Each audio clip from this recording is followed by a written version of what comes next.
ನಮಸ್ಕಾರ ಸ್ನೇಹಿತರೆ.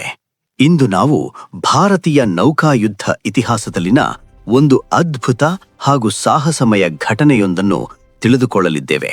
ಹೇಗೆ ಕೇವಲ 3 ಸಣ್ಣ ಮಿಸೈಲ್ ಬೋಟ್ಗಳು ಪಾಕಿಸ್ತಾನದ ಅತ್ಯಂತ ಬಲವಾದ ಕರಾಚಿ ಬಂದರನ್ನು ಬೆಂಕಿಯಲ್ಲಿ ಮುಳುಗಿಸಿತು ಎಂಬ ಆಪರೇಷನ್ ಟ್ರೈಡೆಂಟ್ನ ನೈಜ ರೋಚಕ ಘಟನೆಯ ಬಗ್ಗೆ ತಿಳಿದುಕೊಳ್ಳೋಣ.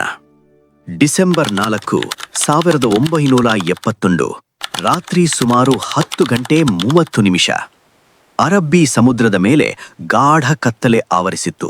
ಚಂದ್ರನ ಬೆಳಕು ಇಲ್ಲ, ಸುತ್ತಮುತ್ತ ಕೇವಲ ಅಲೆಗಳ ಅಬ್ಬರ ಮತ್ತು ನಿಶ್ಶಬ್ದ ಮಾತ್ರ. ಆದರೆ ಒಂದು ಪುಟ್ಟ ಭಾರತೀಯ ಯುದ್ಧನೌಕೆಯೊಳಗೆ ರಡಾರ್ ಪರದೆಯ ಮೇಲೆ ಏಕಾಏಕಿ ಒಂದು ಬೆಳಕು ಮಿನುಗುತ್ತದೆ.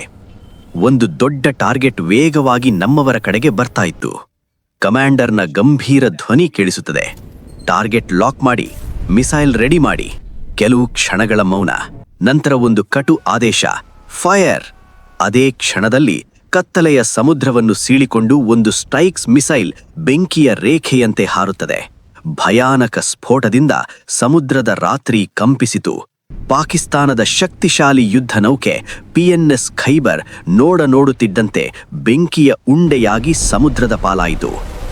ಆ ರಾತ್ರಿ ನಡೆದ ಈ ದಾಳಿ ಭಾರತದ ನೌಕಾಯುದ್ಧ ಇತಿಹಾಸದಲ್ಲೇ ಅತ್ಯಂತ ಸಾಹಸಮಯ ಕಾರ್ಯಾಚರಣೆ.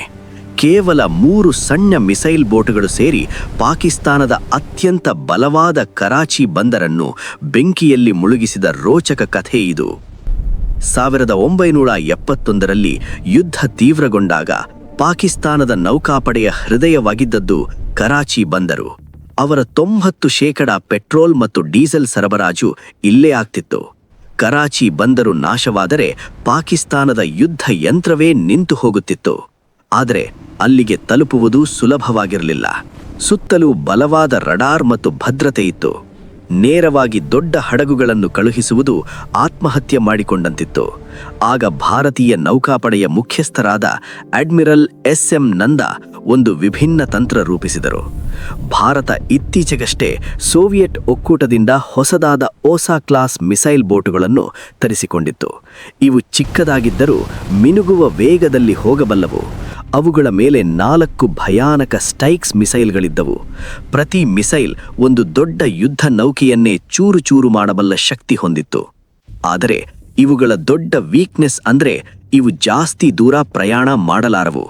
ಕರಾಚಿಗೆ ಹೋದರೆ ಮರಳಿ ಬರುವುದು ಡೌಟ್ ಇತ್ತು. ಆದರೂ ಅಡ್ಮಿರಲ್ ನಂದಾ ಅವರು ರಿಸ್ಕ್ ತಗೊಂಡ್ರು.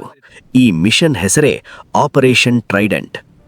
ಡಿಸೆಂಬರ್ 4ರ ಸಂಜೆ ಓಖಾ ನೌಕಾ ತಾಣದಿಂದ INS ನಿಪಾತ್, INS ನಿರ್ಘಾತ್ ಮತ್ತು INS ವೀರ್ ಎಂಬ 3 ಮಿಸೈಲ್ ಬೋಟ್ಗಳು ರೇಡಿಯೋ ಸಂಪೂರ್ಣ ಆಫ್ ಮಾಡಿ ಸದ್ದಿಲ್ಲದೆ ಹೊರಟವು.